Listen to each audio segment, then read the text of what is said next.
minutes before 12. E ainda são antes das 12. Olá, pessoal.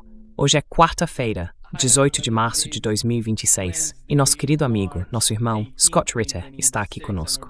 Bem-vindo de volta, Scott. E Arthur Francis. Scott, vamos começar com as notícias de última hora. O ataque israelense a South Pass. Essa é uma refinaria chamada Refinaria de Assaluieh.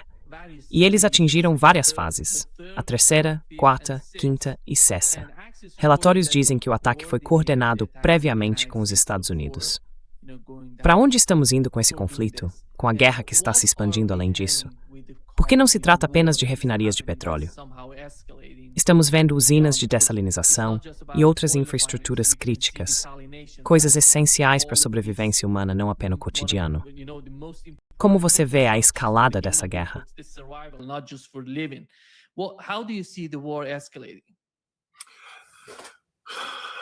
The Iranians, first of all, we have to understand that Os iranianos, antes de tudo, precisamos entender que eles têm sido muito claros sobre quais serão as consequências das ações, e até agora não blefaram. Isso é uma sentença de morte para o petróleo da Arábia Saudita, para o petróleo dos Emirados Árabes Unidos, do Kuwait, do Bahrein, qualquer nação que tenha desempenhado um papel nisso. Kuwaiti oil. Pode-se dizer que foi um ataque israelense, mas foi, como você disse, coordenado com os Estados Unidos.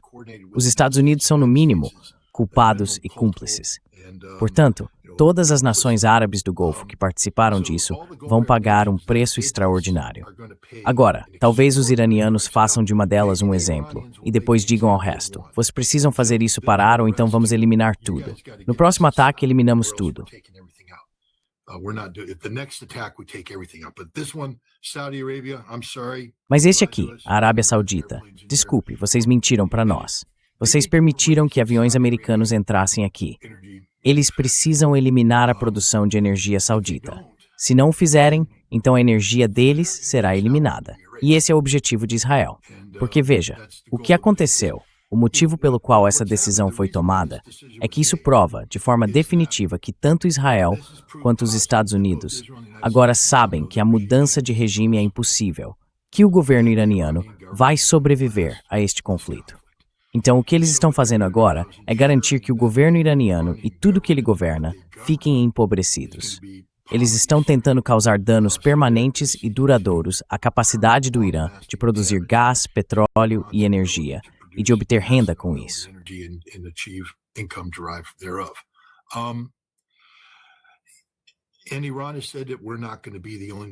E o Irã disse que não seremos a única nação a cair dessa forma. Então, acho que este é o começo de um dos maiores erros. Mas, novamente, o que vimos agora é que Israel está criando as condições para uma catástrofe global. Quando o mundo vai perceber que a maior ameaça única para todo o planeta é Israel, Israel acabou de fazer algo porque é uma nação tão patética. Fizeram algo que vai ter repercussões globais. A China será impactada por isso. A Índia será impactada por isso. Porque não é apenas a energia iraniana que está sendo atacada, é a energia regional. Está tudo interligado. Portanto, este é um desenvolvimento muito ruim, muito perigoso e muito preocupante.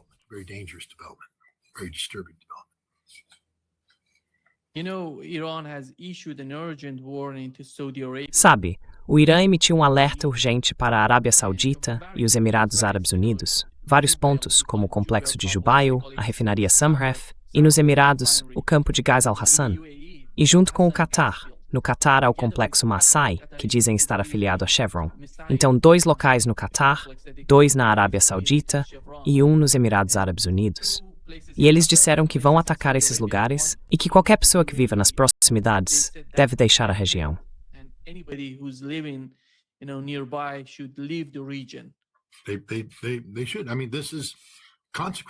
Eles deveriam. Quero dizer, isso é consequência, uma relação de causa e efeito.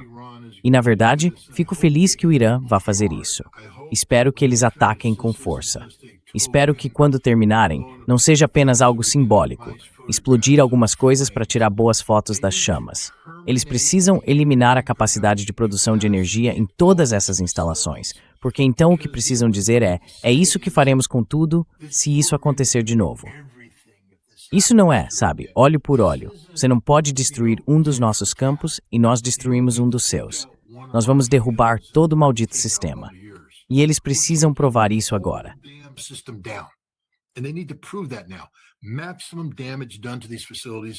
Danos máximos causados a essas instalações. Eliminem-nas da face da Terra. Porque essa é a única maneira de fazer as pessoas acordarem. É a única maneira. Meu combustível passou de $3,11 há 2 segundas-feiras para $3,79 hoje. E aposto que vai chegar a $3,85 antes do fim do dia. Lembro que da última vez que passei por algo assim, eu entrava e via o posto de gasolina mudar o preço ao longo do dia, porque é assim que as coisas são. Essa é a única maneira de fazer o povo americano acordar. Os europeus, as pessoas ao redor do mundo, atingindo o bolso deles, porque eles não se importam com os iranianos.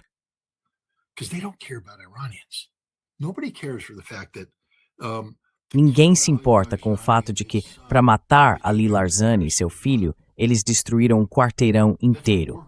Isso é um crime de guerra, a definição literal de um crime de guerra. Foi o que os nazistas fizeram. E ainda assim eles fizeram isso. E estamos nos gabando, dizendo sim, foi uma coisa boa. Ninguém se importa. Então você não vai impressionar ninguém. Poxa, nós bombardeamos uma escola, atacamos a mesma escola 2 vezes, matamos 175 meninas. Ninguém se importa. É assim que somos nojentos como seres humanos. Só nos importamos conosco. Ok, Irã, agora é hora de apertar os botões para nos fazer importar conosco. Tragam a dor para casa. Claramente vocês não tocaram nossos corações, porque temos corações de pedra.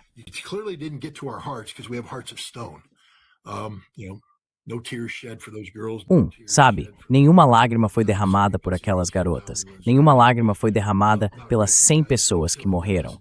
Então você pode dizer que matou Ali Larzani. Sem reconhecer que matá-lo não muda absolutamente nada. A instituição ainda existe. Há pessoas para substituí-lo, e ele simplesmente se torna um mártir, motivando aqueles que o substituem. Ataquem os campos de petróleo. Está na hora de o Irã pisar fundo e destruir esses malditos campos de petróleo.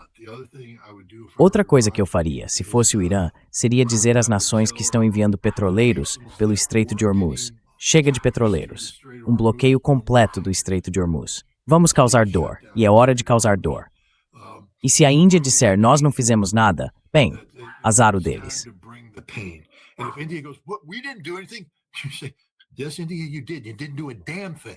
Sim, Índia, você fez isso. Você não fez porcaria nenhuma. Você não fez nada para impedir isso. Você ainda mantém boas relações. Você ainda fala com Israel como se fossem seus irmãos. Eles não são.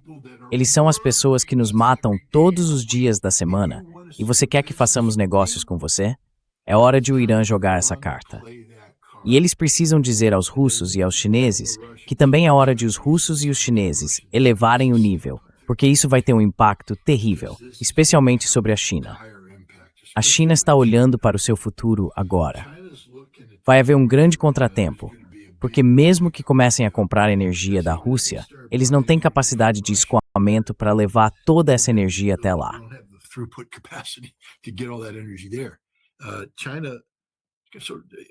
E o Irã tem que dizer: desculpe, irmão, eu sei que estamos meio que te prejudicando, mas ei, Pete Hegseth diz que há 1000 lugares no Irã que explodem por dia. O que você está fazendo para impedir isso? Nada. Então você precisa fazer mais. Caso contrário, se nós cairmos, você cai junto. Mas eles precisam causar dor. Outra coisa sobre fechar o Estreito de Hormuz é que isso acaba de uma vez por todas com a ideia de que os Estados Unidos são os responsáveis. Agora, com o tráfego limitado, os Estados Unidos afirmam que é por causa deles. Fomos nós que fizemos isso. Fomos nós que fizemos os iranianos dizerem: talvez devêssemos deixar um pouco de tráfego passar, porque a América está bem ali nos ameaçando. Não. O que o Irã fez foi provar que está no controle. Só o Irã decide o que passa pelo Estreito de Hormuz. E neste momento, os iranianos precisam decidir que nada passará pelo Estreito de Hormuz. Nada.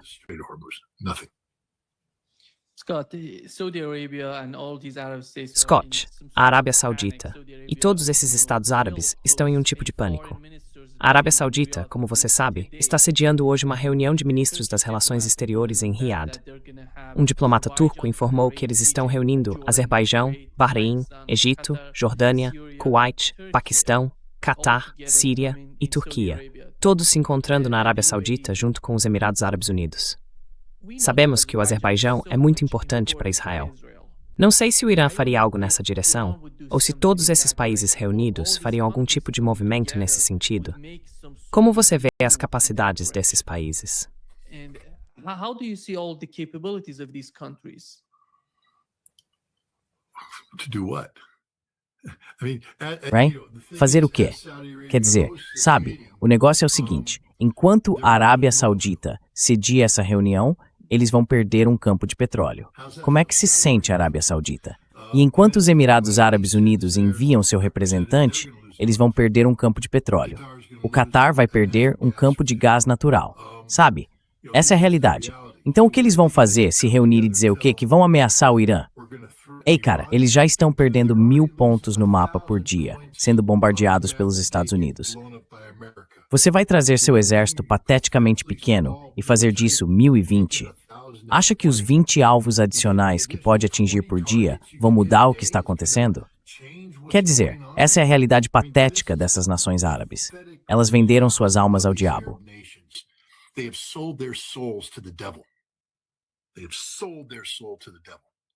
Eles venderam suas almas ao diabo. Os Estados Unidos e Israel estão dando as ordens. E agora eles vão se unir e fazer o quê? Se não se unirem e disserem a única coisa que precisa ser dita: América, saia da nossa vizinhança. Vá embora. Acabou. Terminamos com vocês. Vocês mentiram para nós. Nos traíram. Nos armaram uma cilada. Tudo isso é por causa de vocês e de Israel. Parem, ou vejam todos aqui. Contem os corpos, contem os aviões. Vamos entrar e apagar vocês do planeta.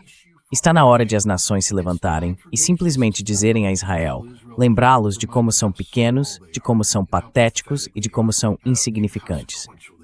Sabe, Israel agora está despejando tudo no Irã. Estão explodindo alguns lugares no solo, mas não estão mudando nada.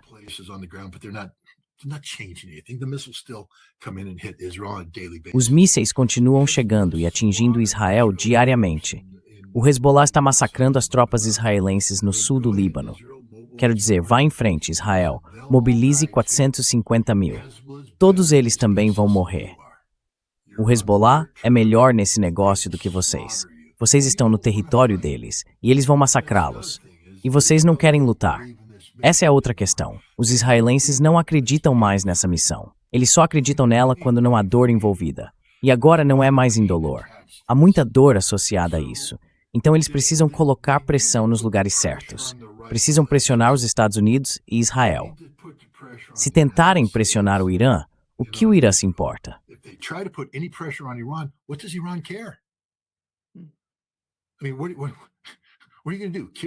Quero dizer, o que você vai fazer? Matar o próximo Larijani? Matar o presidente? Tenho certeza de que o presidente se importa. Não acho que ele queira morrer. Mas o Irã não poderia se importar menos. Eles têm instituições. É disso que se trata. Você está lutando contra uma nação, não contra indivíduos. E ao contrário da maioria dessas pessoas que se reúnem, são famílias, são monarquias, não são nações. A maioria das pessoas reunidas ali são chefes de famílias que governam países, mas não fazem parte da nação. A nação não votou neles. São indivíduos corruptos que roubaram seu próprio povo até deixá-lo na miséria para se enriquecerem. Então, quando eles se reúnem para falar, não estão falando em nome do povo.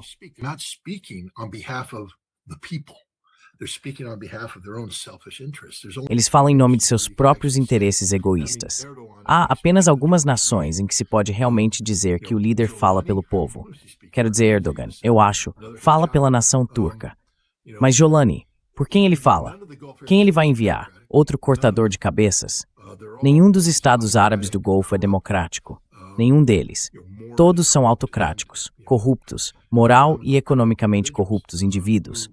O mundo estaria melhor se eles não existissem. E todas as consequências desta horror, seja o apagamento dessas famílias corruptas que foram cortes no mais nem país britânico, nem tem merece.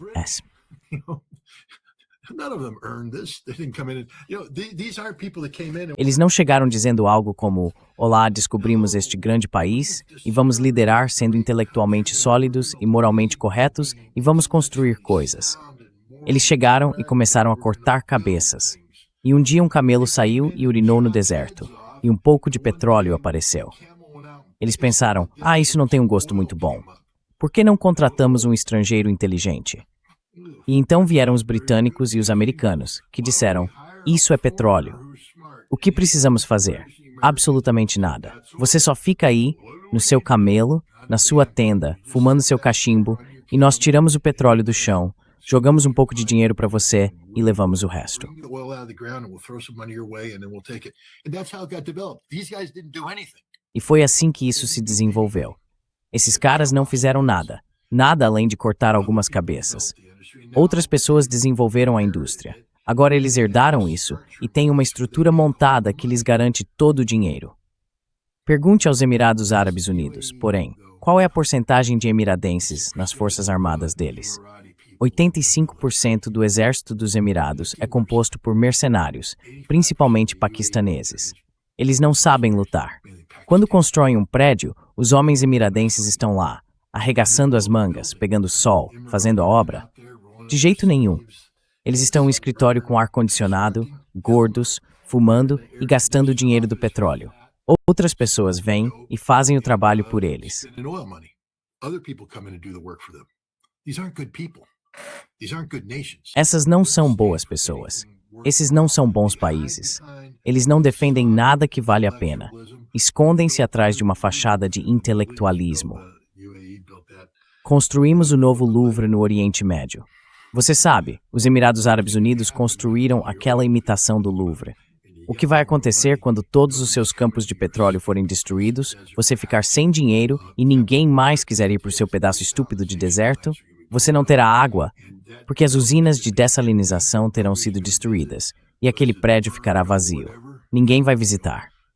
Aquele do qual Tom Cruise pulou ou subiu ficará vazio para sempre. Sabe, fazendo aquelas ilhas em forma de palmeira só para poder vê-las do céu, olhando para baixo. So you can see from the sky, look down on it. That will be eroded away because nobody will be maintaining it. Isso vai se deteriorar porque ninguém vai cuidar disso. E isso vai acontecer com todos esses pequenos países falsos do deserto, porque quando eles perdem sua energia, perdem tudo. Eles não têm nada. Nada. Dubai tinha uma indústria bancária. Isso acabou. Você acha que os expatriados vão continuar em Dubai agora que tudo foi exposto do jeito que foi? Não. Eles precisam de estabilidade, estabilidade de longo prazo. E essas nações árabes do Golfo não podem mais garantir isso. Então, acabou para eles. O que você está vendo agora em Riad é uma reunião em pânico. Uma reunião em pânico. Meeting that you're going to be seeing in Riyadh right now. A panic meeting. Scott, you mentioned the desalination. Scott, você mencionou dessalinização.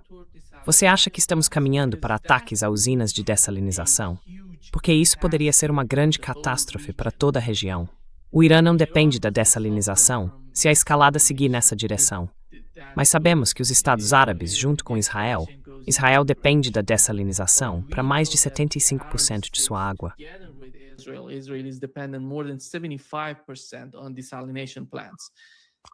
That's one of the last steps because now you're talking about the Esse é um dos últimos passos, porque agora você está falando sobre o apagamento de uma nação.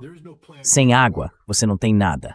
E não existe um plano B para a água. Não existe um plano B para a água. Então, esse é o próximo passo. E eu acredito que, no fim das contas, se essas nações não pararem de fazer o que estão fazendo com o Irã vai apagá-las como nações civilizadas ao destruir suas usinas de dessalinização. Se eu fosse iraniano, eu realmente destruiria as usinas de dessalinização israelenses agora, neste exato momento. Acabe com Israel agora. Simplesmente acabe. Destrua. Acabe. Israel pode ter um plano B. Eles talvez consigam importar água, porque ninguém vai deixar os judeus morrerem. Então vão enviar água e tudo mais. Tudo bem, mas essa será a vida deles a partir de agora. Fine, but that'll be their life from now on. Foreign sources of water, tankers pointing off Israeli- Fontes estrangeiras de água, caminhões-tanque chegando pro povo israelense, sabe, fazendo fila para conseguir, tipo, como os gazenses, bombear água para suas panelas e levar para casa e tudo mais. Ótimo. Que esse seja o futuro de Israel. Chega de água encanada, explodam as usinas de dessalinização e acabem com isso. E o Hezbollah vá em frente e tome as fazendas de Sheba e feche a nascente do Rio Jordão. Cortem. Acabem. Façam o Mar Morto realmente morto. Acabem com Israel. Sabe, Israel precisa deixar de existir. É literalmente o câncer do planeta. E o Irã poderia fazer isso explodindo as usinas de dessalinização. Acho que eles talvez queiram dar outra chance aos Estados Árabes do Golfo, mas em algum momento, pelo menos escolham um. Eu escolheria os Emirados Árabes Unidos, porque simplesmente os odeio. Apaguem-nos. Because I just hate them. Erase them. Blow up all their desalinization plants and make the plant. Explodam todas as usinas de dessalinização deles e façam o país desaparecer. Todos os expatriados irão embora. Todos os estrangeiros irão embora. E então, aqueles beduínos dos Emirados vão ter que sentar lá e fazer o quê? Fazer o quê? Beber petróleo. Boa sorte. Sabe, eles merecem. E espero que o que estejam dizendo em Riad seja: estamos ferrados, estamos caminhando para o apocalipse. E de novo, quando falam em apocalipse, não se importam com o povo, só se importam consigo mesmos, com a família, com a monarquia. Eu realmente gostei de ler sobre o que aconteceu com os hashemitas no Iraque. Vou deixar que as pessoas procurem no Google para entender o que quero dizer. Mas não é isso que eu realmente quero dizer, porque ninguém quer ver famílias sendo esquartejadas e arrastadas pelas ruas. Because nobody wants to see families hacked up and dragged through the streets.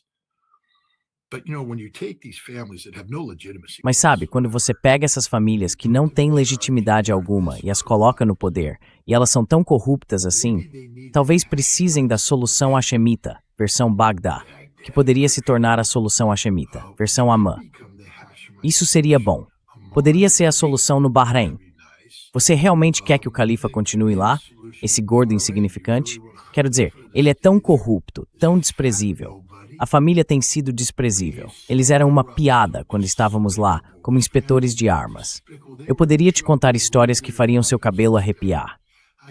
Vá conversar com os comissários da Gulf Air. Todos os comissários da Gulf Air que passaram um tempo na praia do Sheikh e foram recrutados para fazer as coisinhas dele.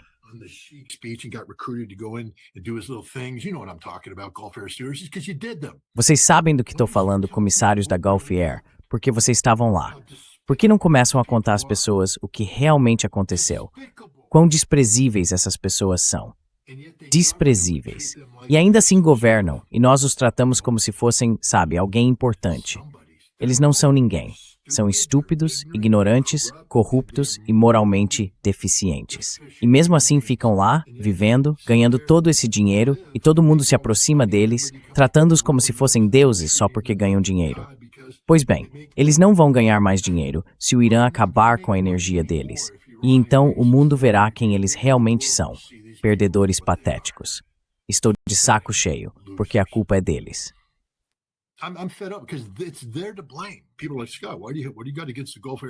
As pessoas dizem, Scott, o que você tem contra as nações árabes do Golfo? Tudo. Eu tenho tudo contra vocês porque a culpa é de vocês. Vocês causaram isso. Vocês permitiram que os Estados Unidos entrassem e criassem uma divisão entre sunitas e xiitas. Isso não é culpa do Irã. É culpa de vocês. Todos vocês aceitaram isso e jogaram o jogo de deixar o exército americano entrar. E então enriqueceram a indústria de defesa americana. Quero dizer, olhem para isso. Suborno descarado. Lembram do primeiro mandato de Donald Trump, quando ele foi lá e fez aquela dança ridícula da espada com os sauditas? Suborno descarado. Ele disse, vamos comprar mais armas americanas, como se isso fosse o que torna uma relação boa.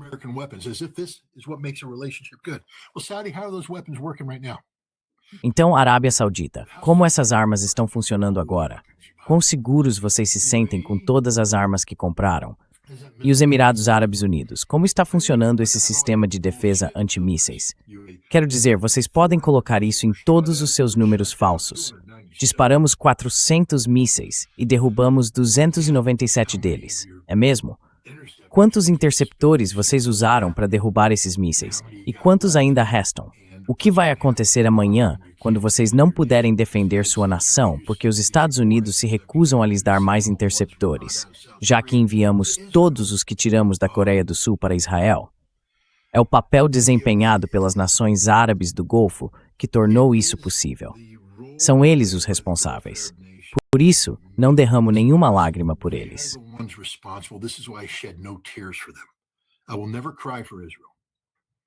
Eu nunca vou chorar por Israel. Quando Israel for apagado do planeta, eu vou comemorar, porque Israel é um câncer. Mas, junto com os israelenses como entidades cancerígenas, estão todas as famílias reais da região do Golfo Árabe. Nenhuma delas chegou lá de forma legítima. Todas foram colocadas lá pelos britânicos e depois sustentadas pelos americanos. Elas vivem do dinheiro que tiram do subsolo. Não o conquistaram. É um presente que lhes foi dado. E não há muitos entre eles que gastem esse dinheiro com sabedoria. E sabe, novamente, infelizmente para as pessoas bem intencionadas por aí, vocês pagam o preço pela corrupção dos seus chefes. Todo mundo trata a MBS como se ele fosse algum tipo de bom sujeito. Você sabe que ele é um ser humano repugnante. You do know he's a disgusting pig of a human being. There's nothing good about this man. Não há nada de bom nesse homem. Ele representa o pior da sociedade saudita. Os excessos da Arábia Saudita estão personificados nele. Não há bússola moral nele. É só perguntar à família de Khashoggi. MBS mandou esquartejá-lo. Esquartejá-lo. É isso que ele faz.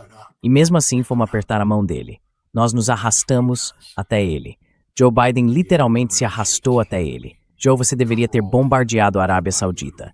Esse é o país que valeria a pena bombardear, não o Irã. Você deveria ter voltado nossas armas contra a Arábia Saudita e eliminado esse regime corrupto, substituindo-o por uma sociedade democraticamente eleita que representasse a verdadeira vontade do povo. Exceto que, cara, aí os xiitas poderiam votar. Enfim, já falei demais sobre esses caras. Anyways, I've gone off long enough on these guys. Mas quando se trata disso, nosso amigo em comum, Larry Johnson, relatou outro dia que os israelenses estão ficando sem interceptores para o sistema THAAD e para o sistema Patriot. E vemos como o Hezbollah consegue atingir alvos dentro de Israel. Ao mesmo tempo, eles estão falando sobre uma invasão terrestre do Líbano e o uso de 540 mil soldados. Mas quando se trata das capacidades defensivas de Israel, isso faz parte do cálculo. Isso está na equação de Donald Trump junto com os israelenses. E como isso vai funcionar para Israel?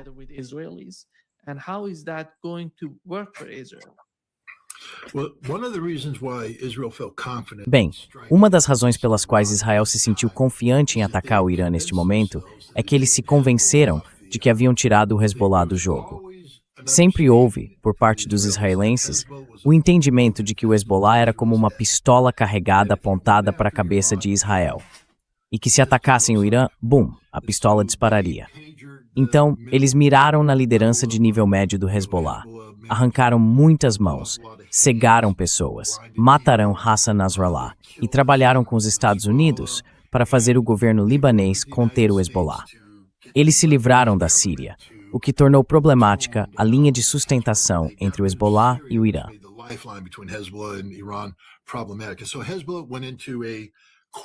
E então o Hezbollah entrou em um modo silencioso, como um modo de suspensão. Mas não se deixe enganar. Quero dizer, é como eu olhando para este computador. Estou dando uma analogia horrível, mas estou inventando enquanto falo, então talvez funcione no final. Tenho essa tela de computador. A tela não faz nada. Eu olho para ela, mexo o mouse e penso que isso é o computador. Mas não é. É só a tela.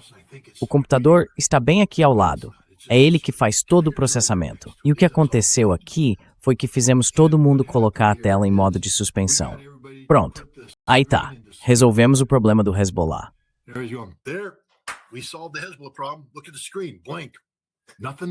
Olhe para a tela em branco, nada ali. Nenhum mouse se movendo, nenhum cursor, não dá para clicar em nada, mas o computador está bem aqui. E se você sacudir o computador, a tela volta a acender. Israel acreditava que havia suprimido o Hezbollah, que o Hezbollah estava enfraquecido, que poderia usar o governo libanês e o exército libanês como uma forma de contê-lo. Quero dizer, veja o que aconteceu quando o governo libanês, o primeiro-ministro e o presidente, mandou o exército libanês desarmar o Hezbollah. Qual foi a resposta do exército libanês? De jeito nenhum, não vamos mexer com isso. Porque eles sabem a verdade. A tela pode estar apagada.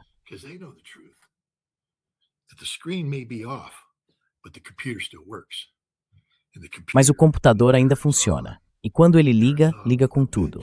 O Hezbollah varreria o exército libanês da face da terra. O exército libanês é incapaz de qualquer combate significativo porque não é treinado para isso. Todos eles ficam bem nos uniformes. Tenho certeza de que fazem muitas flexões, porque você sabe, quando arregaçam as mangas, tem bíceps impressionantes.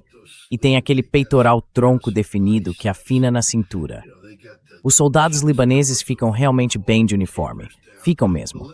São caras bonitos, com aquelas boinas e o corte de cabelo.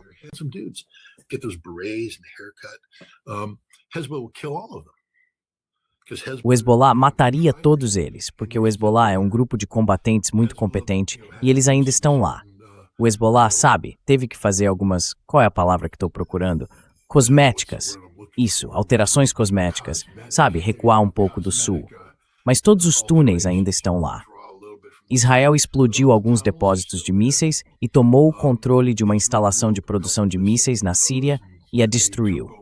E uau, os israelenses são realmente bons, mas o Hezbollah não é burro. De novo, o Hezbollah é como o Irã, eles não colocam todos os ovos na mesma cesta. E eles têm recursos significativos que foram preservados. Israel se iludiu acreditando que o Hezbollah estava fora do mapa. E agora o Hezbollah está de volta.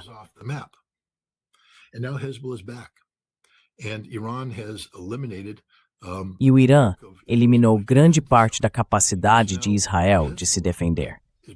Então agora o Hezbollah está explodindo Haifa. O Hezbollah está explodindo Tel Aviv. Isso é algo impressionante. E agora os israelenses vão enviar 500.000 soldados para o sul do Líbano. Quero que as pessoas pensem sobre isso por um momento, porque talvez você não esteja familiarizado com o meio militar.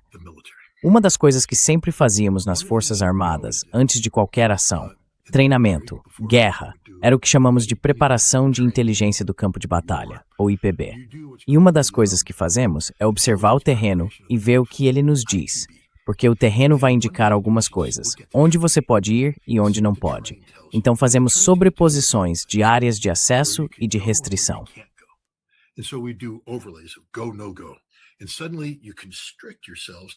E de repente vocês se restringem a corredores muito limitados.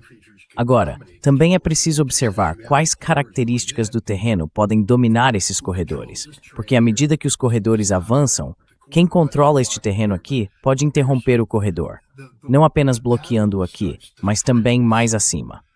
Assim, a batalha começa a se definir. Dá para perceber de imediato qual é o terreno-chave, quais são as principais linhas de comunicação, e a partir daí, já é possível moldar a batalha. O que vamos precisar, o que o inimigo vai ter que fazer, e todo esse tipo de coisa. Se você tentar enfiar 500.000 soldados israelenses no campo de batalha, que é o sul do Líbano, vai acabar com tanques engarrafados.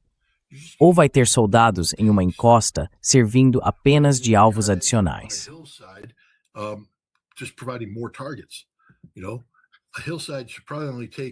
Uma encosta provavelmente deveria ser tomada apenas por um pelotão espalhado enquanto faz a varredura. Assim, se o Hezbollah abrir fogo, eles podem atingir uma equipe de fogo, mas o restante dos soldados pode suprimir, chamar a artilharia, reforçar com outro pelotão e avançar. Mas se você chegar e colocar uma companhia em linha, vai perder a companhia imediatamente. Tudo o que está fazendo é criar mais alvos, mais tanques, maior concentração de tropas. Para onde esses 500.000 soldados vão quando ficarem presos em um engarrafamento? Porque é isso que vai acontecer. Eles vão começar a se arrastar até alguma vila sem nome no topo de uma colina no sul do Líbano e o Hezbollah vai aparecer, pam, e atacá-los.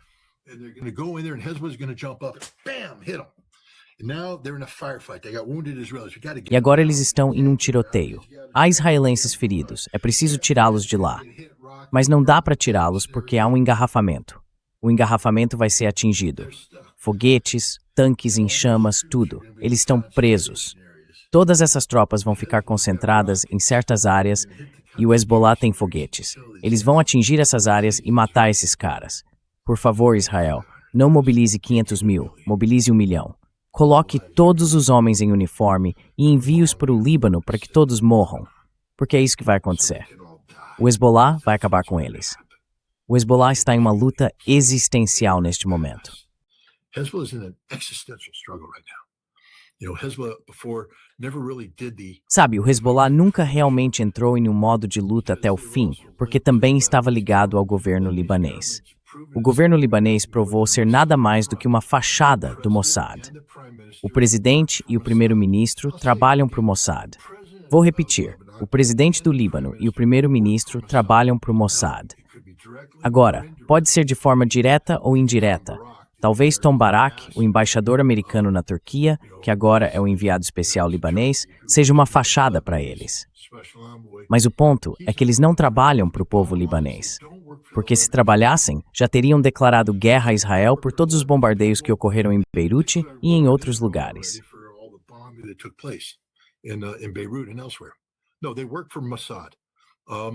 Não, eles trabalham para o Mossad. E agora o Hezbollah sabe o que precisa ser feito. Eles têm que derrotar Israel e têm que derrotar o governo do Mossad em Beirute.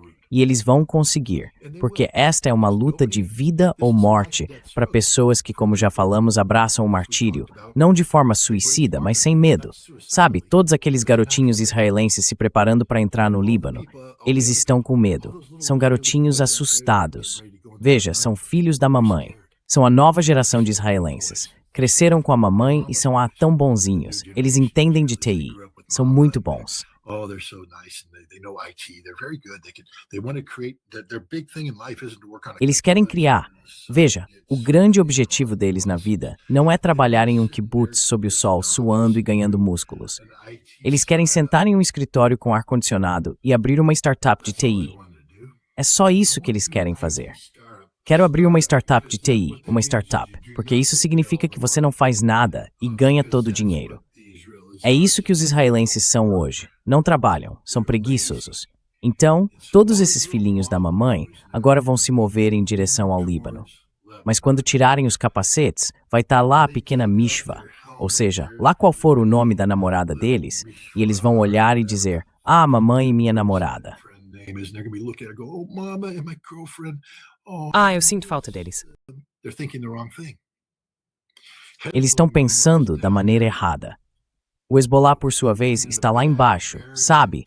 Fazendo cocô em um saco, enterrando, fazendo xixi num copo, enterrando, porque estão prontos. Eles não estão se movendo. E aí eles vêm e o Hezbollah vai se aproximar e matá-los. O Hezbollah vai ficar lá e dizer, não sabe, Fátima. Esquece a Fátima. O Hezbollah está no negócio de matar israelenses, e o negócio está bom agora. E os israelenses vão entrar, esses filhinhos da mamãe, e vão enfrentar homens de verdade que estão em modo de matar porque não têm escolha. Israel e os Estados Unidos tornaram isso existencial.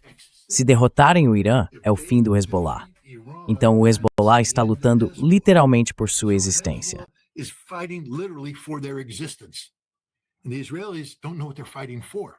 E os israelenses não sabem pelo que estão lutando. Eles só sabem que quando entram no Líbano, são destroçados e começam a hesitar. E quando você hesita em combate, está morto.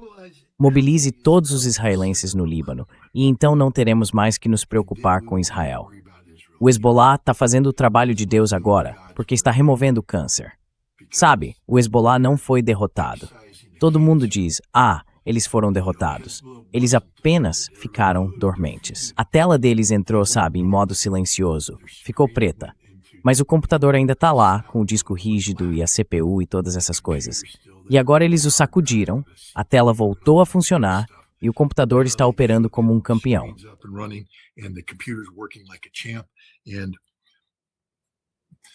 E os israelenses estão sendo simplesmente massacrados. Eles não são muito bons. Tem alguns caras das forças especiais que são bons, mas os israelenses são realmente bons em pilotar aviões, lançar bombas e explodir coisas. Mas, como o Irã mostrou, é preciso explodir coisas que tenham importância. Em Beirute, o que aconteceu é que eles ficaram sem alvos significativos para destruir. Então voltaram à doutrina da RIA, responsabilizar coletivamente a população. É coisa de criminoso de guerra. Claro, é isso que os Estados Unidos estão fazendo. Pete Hegseth formalmente dessa forma, mas estamos agora no modo de matar civis iranianos. But we're in the mode right now of killing Iranian civilians. We are literally shifting over to civilian targets. Estamos literalmente mudando para alvos civis, porque nosso objetivo agora é punir o povo iraniano por não se levantar e derrubar o regime. Isso é atividade criminosa de guerra. Então, os Estados Unidos e Israel se definiram como as piores nações possíveis do mundo hoje. Somos os principais praticantes de crimes de guerra no mundo neste momento. E o Hezbollah está fazendo o trabalho de Deus. Eu sei que, como americano, não devo dizer isso, mas como o Hezbollah não está formalmente em guerra com os Estados Unidos, me sinto à vontade para dizê-lo. Quero que o Hezbollah derrote Israel. Quero que eles derrotem Israel da forma mais completa possível, para que Israel seja letalmente danificado. E quero que o Irã os ajude. Quero que Israel desapareça. Israel nos colocou nesta guerra. O povo americano não entende isso. Esta não é uma guerra americana. American people don't understand that this is not an American war. Donald Trump sold us out for Israel. Donald Trump nos vendeu por Israel. Pete Hegseth nos vendeu por Israel. Marco Rubio nos vendeu por Israel. Todo mundo na Casa Branca, todo mundo associado ao governo Trump, traiu a América em nome de Israel. Ted Cruz fez isso. Mike Huckabee fez isso. Todos eles. E precisamos saber disso. Precisamos saber disso quando pagamos preços mais altos pela gasolina por causa de Israel. Tudo é por causa de Israel. Isso não é antissemitismo. Não estou dizendo que é por causa dos judeus. Estou dizendo que é por causa de Israel, a entidade sionista chamada Israel, essa entidade parasita que se anexou aos Estados Unidos e está sugando o sangue vital dos Estados Unidos e do mundo. Israel. Israel precisa ser apagado, e espero que o Irã tenha borracha para fazer isso. Eu sei que o Hezbollah tem. Scott, what do you make of the resignation of Scott, o que você acha da renúncia de Joe Kent? Donald Trump não pode chamá-lo de esquerdista ou inimigo. Esse é um cara que apoiou Trump, que realmente acredita na América, que quer que o país seja mais forte. Mas ele não vê isso acontecendo sob as políticas atuais do governo Trump. He doesn't see that coming with the current policies of the Trump administration? Joe Kent. Joe Kent. Ninguém questiona sua coragem. Ele serviu em alguns dos piores lugares do mundo, sob as piores condições, e prevaleceu. Você sabe, Joe Kent faz parte de um grande grupo de veteranos das guerras do Iraque e do Afeganistão, mas especialmente da guerra no Afeganistão, que fez uso máximo de pessoal de operações especiais, forças especiais. Nós realmente ampliamos bastante seus quadros. São pessoas muito inteligentes, muito bem preparadas fisicamente e com consciência moral. Mas a consciência moral deles é definida por um ethos de guerreiro, não tanto pelo que deveria ser, os princípios constitucionais. Not so much by what it should be defined as, which is constitutional principles. I hear these special forces. Eu ouço esses veteranos das forças especiais por aí fazendo discurso em defesa da Constituição. Mas quando chega a hora da verdade, conforme você aprofunda o que eles estão realmente dizendo, o que buscam é eficiência militar. Odeio dizer isso às pessoas, mas a Constituição não é eficiente. A forma americana de governo constitucional não é eficiente. É feia, ineficiente, o que for, mas é nossa. Ela tem freios e contrapesos. No momento em que você fala em freios e contrapesos, você já está pressupondo ineficiência, porque está freando e equilibrando. O exército não se trata de freios e contrapesos. O exército se trata de cumprir a missão. E Joe Kent é um desses caras que cumprem a missão. Dão a ele uma missão e ele a cumpre.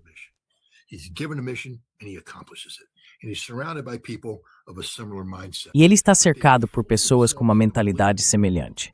Mas eles se enganaram acreditando que isso é constitucional, porque fizeram um juramento de defender e proteger a Constituição. Eles acham que, ao cumprir a missão, estão honrando esse juramento. O que eles não entendem é que, às vezes, a missão opera em oposição às normas e valores constitucionais. Joe Kent. E eu percebi isso quando ele estava concorrendo, porque eu tinha esperança em Joe Kent. Mas então eu lia declarações que ele fazia sobre o Oriente Médio. E sabe, ele é alguém que, como a maioria das pessoas que lutaram nessas guerras, admite que estávamos fazendo a coisa errada. they'll admit that, we were doing the wrong thing. We shouldn't have been there, though, especially A gente não devia ter estado lá, sabe? Especialmente no Iraque. A gente não devia ter estado lá. No Afeganistão fizemos tudo do jeito errado, todas aquelas coisas. Mas aí, sabe, você pensa, tá bom, tá bom, tá bom. Mas então colocam o Irã no meio, porque não sabem nada sobre o Irã. O Irã é mau, é um regime islâmico maligno, a pior organização terrorista do mundo. E você fica tipo, espera aí, de onde você tirou isso? Sabe? E o Joe Kent fazia parte desse grupo. E outra coisa é que, ao se definir como americano, agora, infelizmente, você acaba se tornando faccional. Porque, de novo, essas pessoas deixaram de ser americanas e passaram a ser republicanas.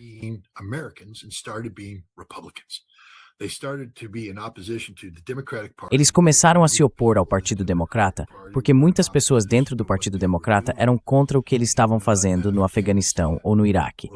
Eles passaram a apoiar o Partido Republicano por causa dessa crença equivocada de que os republicanos realmente se importavam com eles.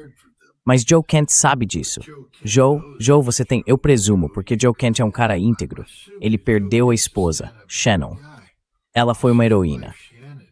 Na Síria, ela foi morta por uma bomba do ISIS. Mas se você olhar para o peito dela, quero dizer, as medalhas no peito dela, ela era uma mulher que tinha estado lá, feito aquilo, e tinha camiseta para provar. Ela não era apenas uma turista de guerra.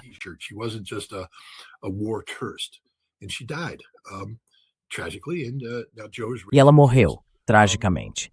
E agora Joe está criando as crianças. Então ele conhece a realidade da guerra. Mas, sabe, o Joe não entende. O Joe se deixou capturar pelo movimento MAGA. O movimento MAGA não é um movimento americano. O movimento MAGA é uma facção. Pessoal, por favor, leiam o Federalista número 10. Desculpem, eu sou apenas um desses caras meio constitucionalistas. James Madison escreveu o Federalista número 10 para nos alertar sobre o perigo do faccionalismo e da criação de facções. E o MAGA é uma facção, não é um movimento americano. É uma facção. O movimento americano de verdade acredita que todos devem existir.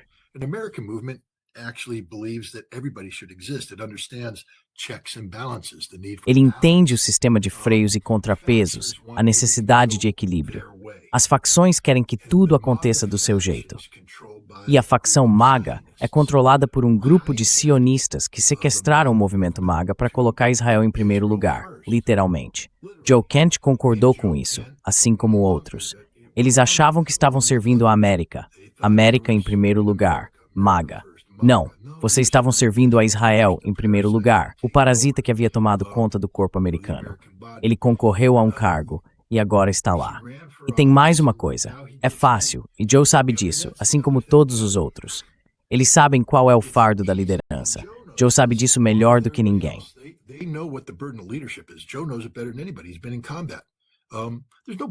Ele já esteve em combate. Não existe papo furado em combate. Nenhum. Você tem uma missão a cumprir, e papo furado te mata. Quando começa a ficar ali falando besteira, você se distrai, e quando percebe, uma bala entra na sua carcaça craniana e seu cérebro vai parar na parede. O Joe sabe disso, porque já viu as consequências disso. Mas quando você entra na política, é tudo papo furado. Absolutamente tudo. Então ele comprou um monte de bobagem, e agora ele assume o cargo, e está no centro de contra-terrorismo. Ele viu a verdade porque está tentando lidar com essas ameaças terroristas que estão surgindo.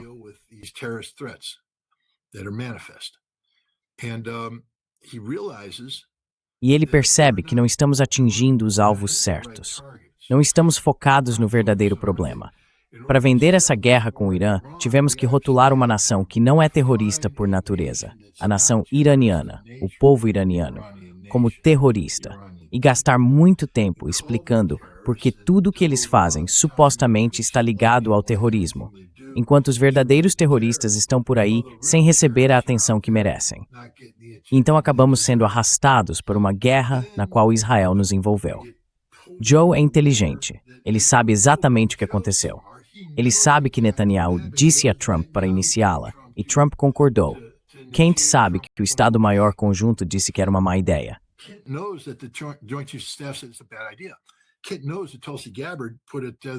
Kent sabe que Tulsi Gabbard divulgou um relatório de inteligência dizendo que o regime não cairia, que nada do que eles queriam alcançar seria alcançado. E ele sabe que Donald Trump foi em frente e fez mesmo assim. Sabe, acho que ele finalmente chegou ao ponto em que disse: não posso mais fazer isso. Não posso viver essa mentira. Porque Joe Kent, com todos os seus defeitos, e quando digo defeitos, quero dizer sido sugado pelo movimento MAGA, bem, todos nós fomos. Você está falando com um cara que achava que Donald Trump seria um pacificador, certo? Todos nós fomos enganados de uma forma ou de outra. Mas como qualquer pessoa honesta, quando você acorda de manhã e percebe que foi enganado, ele não se iludiu. Ele reconheceu. Escreveu uma carta, e foi isso. Ele renunciou. And he resigned. This should be the beginning. Isso poderia ser, e deveria ser, o começo de uma cascata de renúncias. Renúncias de consciência moral. Não sei se será, porque, mais uma vez, perdi muita fé nos seres humanos, especialmente nos americanos, ao longo do tempo. Gostaria de acreditar que quando a maioria dos americanos tem acesso ao conhecimento e à informação, eles farão a coisa certa. Infelizmente, já não acredito mais nisso. Acho que os americanos se tornaram viciados em conforto e, portanto, farão o que for necessário para manter esse conforto, mesmo que seja o errado. Mas isso poderia levar a mais renúncias. Quero dizer, Tulsi Gabbard precisa renunciar e começar a dizer a verdade sobre o que aconteceu. Ela escreveu uma postagem horrível em que basicamente disse que defendeu o presidente, tentando de certa forma dizer a verdade, mas sem realmente dizer a verdade.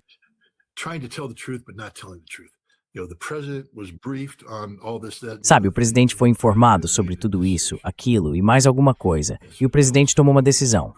Sim, mas Tulsi, sobre o que exatamente ele foi informado? A decisão dele correspondeu à conclusão, porque o seu trabalho como oficial de inteligência é apresentar cursos de ação recomendados. Ouça, eu sou oficial de inteligência há muito tempo.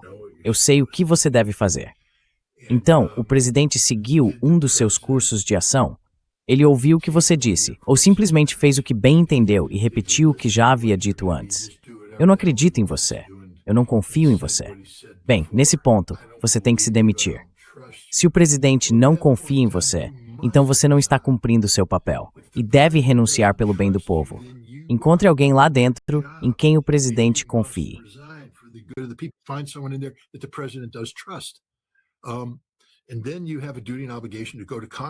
E então você tem o dever e a obrigação de ir ao Congresso e explicar isso.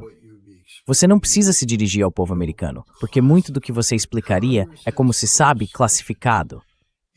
Mas o Congresso tem sessões fechadas. E como o presidente, há muito tempo, se autodeclarou um homem que não acredita na Constituição, não acredita no cargo de presidente, acredita em um culto à personalidade, acredita em uma ditadura, chamou a si mesmo de ditador, você não está vinculado a nenhuma confidencialidade de conversa com ele, porque ele não é um presidente. Ele é um ditador. Você precisa ir ao Congresso e falar sobre o ditador chamado Trump e como ele está ignorando todas as evidências e nos levou a esta guerra em nome de Israel.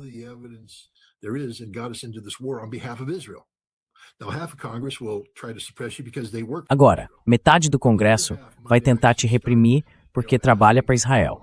Mas a outra metade talvez comece, sabe, a fazer perguntas de acompanhamento. E isso pode levar a que este presidente acabe sendo responsabilizado, seja nas eleições, nas urnas, no dia da votação, ou talvez com a responsabilização máxima quando seu gabinete finalmente perceba que esse homem é péssimo para os Estados Unidos, prejudica o país e também a eles, e invoque a 15ª emenda para removê-lo. Mas veja, Donald Trump é, depois de Israel, a maior ameaça aos Estados Unidos. Lembre-se, porque ele deixou de acreditar na América, ele só acredita em Donald Trump. Scott, antes de encerrar o foro. Scott, before wrapping up, we had an interview with the Iranian foreign minister. Tivemos uma entrevista com o ministro das Relações Exteriores do Irã. Ele disse que o Irã está desenvolvendo um novo mecanismo para o Estreito de Hormuz. Há também um artigo no Financial Times argumentando que as ações do Irã no Estreito de Hormuz mostram a realidade da guerra econômica multipolar. Durante décadas, os Estados Unidos dominaram as sanções e usaram a pressão financeira como uma arma estratégica. Agora, outras potências, incluindo o Irã e a China, podem usar ferramentas semelhantes para responder à escalada. Como você vê toda a situação no Estreito de Hormuz? Donald Trump está implorando aos europeus que o ajudem. Donald Trump is begging Europeans to help him. I don't know in what manner they can help Donald Trump in this. Eu não sei de que forma eles podem ajudar Donald Trump no Estreito de Hormuz, mas parece que isso vai se tornar um dos pontos ou resultados mais estratégicos, sabe? Essa rota comercial é tão importante, não apenas para o Irã, mas para todos esses estados árabes, junto com o Japão, a Coreia do Sul, a China. Todo mundo depende dela. Isso realmente mostra o quão importante ela é. Como você vê a maneira como o Irã está falando sobre isso? E como resultado dessa guerra, algo está se transformando no Oriente Médio? Well, first of all, there's a disconnect between Bem, antes de tudo, há uma desconexão entre o que o Irã está dizendo, que é baseado na realidade, e o que outras nações estão dizendo. Por exemplo, e não apenas dizendo, mas fazendo, acho que há um reconhecimento crescente de que o Irã, neste momento, controla o Estreito de Hormuz. Você não passa pelo Estreito de Hormuz agora sem o Irã dizer sim. Agora, os Estados Unidos estão conduzindo uma campanha militar projetada para degradar a capacidade do Irã de interditar o estreito. Novamente, trata-se de preparação de inteligência para o campo de batalha. Eu olho por um mapa, olho para o estreito. E outra coisa interessante é que da forma como o estreito funciona, há tráfego entrando.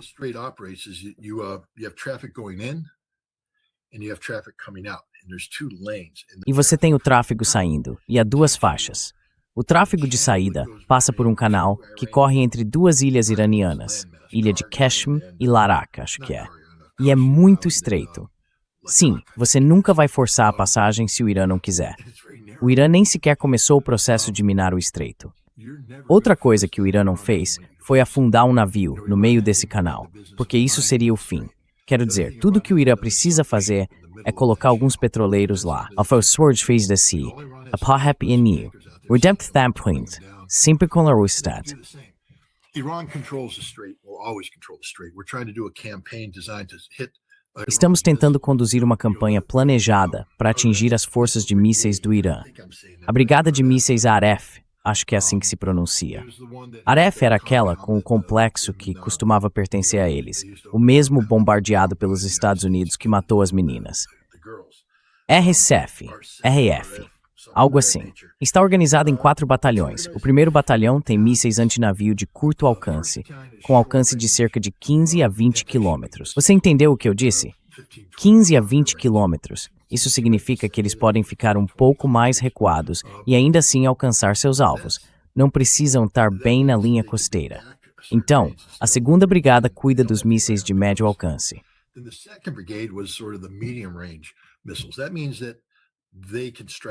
Isso significa que eles podem atacar mais profundamente no Golfo ou manter-se à distância. O que você fez agora é, ao observar o terreno do Estreito de Hormuz, definir não apenas como eles podem alcançar o estreito, mas até que ponto podem se deslocar para trás e ainda ter a capacidade de impactá-lo por meio de fogo direto ou indireto. E então há o longo alcance.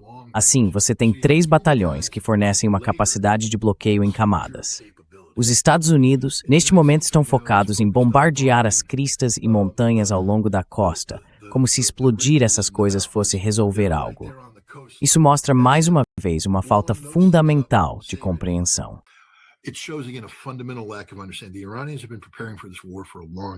Os iranianos vêm se preparando para essa guerra há muito tempo. Eles sabem como operamos. A propósito, o 4º batalhão cuida de todas as coisas não convencionais. Coloca as minas, comanda os barcos rápidos, tudo isso. Então é uma abordagem de espectro amplo para fechar o estreito. Nunca vamos conseguir interceptar isso. A única maneira de abrir completamente o estreito é controlar fisicamente o território que acabei de descrever. Isso não significa apenas desembarcar na costa. É preciso avançar em profundidade, algumas centenas de quilômetros. Temos os 900 mil soldados que isso exigiria? Não. Então nunca vamos fechar o estreito. E mesmo com o tráfego marítimo passando, imagine que você é uma companhia de seguros ou um armador. Que seguradora vai querer cobrir isso? What insurance company is going to insure that? No insurance company is going to sit there and go, Yeah, we'll give you this. Nenhuma companhia de seguros vai simplesmente sentar e dizer, sim, vamos te dar a mesma taxa. Não, as taxas de seguro vão aumentar. O custo do transporte vai aumentar. E algumas pessoas simplesmente vão abandonar essa rota e dizer, não vamos fazer isso. Simplesmente não vai acontecer. A Europa, neste momento, está dizendo, vamos conversar com o Irã para tentar fazer nossos petroleiros passarem. Mas os iranianos basicamente estão dizendo, vocês não estão fazendo isso da maneira certa. Não se trata de negociar conosco para fazer seu petróleo passar. Trata-se de negociar com os Estados Unidos para que parem de fazer o que estão fazendo, para que parem a guerra. O Irã não vai fazer nenhum favor à Europa. A Europa precisa se salvar. E faz isso se identificando como alguém simpático à situação iraniana, à causa iraniana. Sympathetic of the Iranian plight, the Iranian cause. Those nations who have showed sympathy are the ones getting. As nações que demonstraram simpatia são as que estão recebendo tratamento favorável. As que ainda fazem jogo de cena com os Estados Unidos, apenas dizendo, não vamos enviar forças navais. Bem, o Irã não poderia se importar menos com as marinhas da Europa. A única coisa mais patética do que um pelotão de infantaria israelense é a marinha da Europa. Enviar um pelotão de infantaria israelense para o sul do Líbano significa que todos vão morrer. A marinha da Europa entra, tenta abrir o estreito, todos vão morrer. Quero dizer, é estúpido até ter essa discussão. Veja, Trump está jogando uma carta política aqui, mas o fato é que não se trata disso. O Irã não vai recompensar a Europa por isso. O que o Irã quer é que a Europa diga aos Estados Unidos para parar com esta guerra.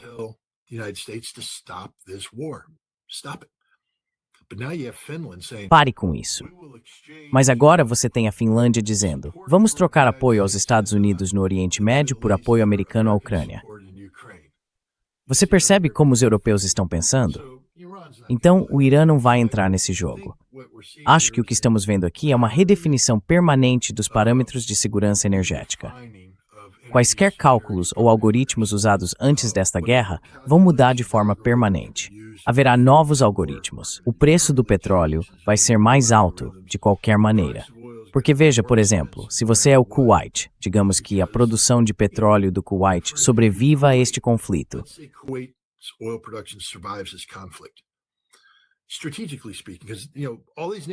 Falando estrategicamente, sabe, todas essas nações vão sofrer um impacto.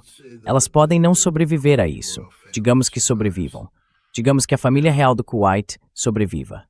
Agora eles vão simplesmente sentar e dizer, bem, vamos insistir na burrice e fazer de novo o que fizemos para que isso possa acontecer novamente, já que agora o Irã pode fechar o estreito quando quiser.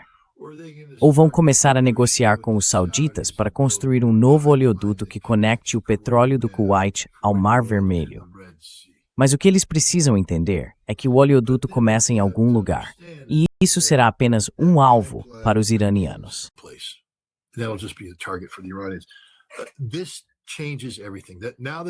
Isso muda tudo. Agora que o mundo enlouqueceu, agora que os israelenses enlouqueceram, os americanos enlouqueceram, atacando a energia iraniana, isso significa que de agora em diante esses campos de energia são alvos. Isso muda toda a abordagem. Sabe, é a mesma coisa que está acontecendo na Rússia. Quando os ucranianos começaram a atacar o petróleo russo, instalações estratégicas de fabricação e processamento de petróleo, os russos perceberam que tinham essas enormes instalações sem proteção. Então agora os russos estão no negócio de reforçar essas instalações, colocando fisicamente defesa aérea, todo o conjunto.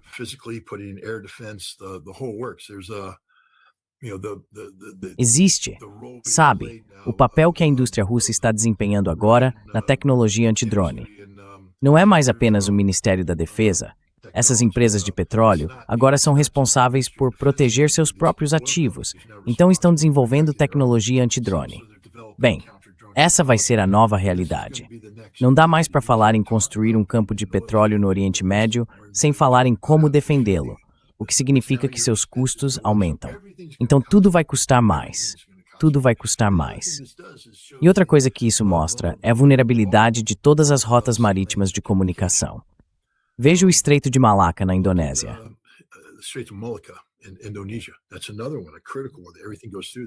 Esse é outro ponto, um ponto crítico. Tudo passa por ali. É o lugar mais fácil do mundo de ser fechado depois do Estreito de Hormuz. Bab al-Mandeb, você sabe, o Iêmen pode fechar aquilo. Canal de Suez.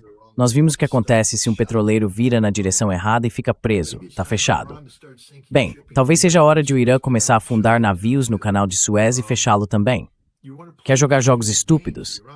Os iranianos são totalmente capazes de jogar esse jogo também, fazendo você pagar pela sua estupidez com o preço máximo. Dor de curto prazo por ganho de longo prazo, isso vai ser dor de longo prazo sem ganho algum. É isso que está acontecendo no mundo hoje. Sim. Muito obrigado, Scott. Pessoas com magnumens. Sempre um grande prazer. As always. Thank you. Obrigado, foi um prazer conversar com você. Certo, até breve. Tchau. Bye-bye. Bye. Mabri.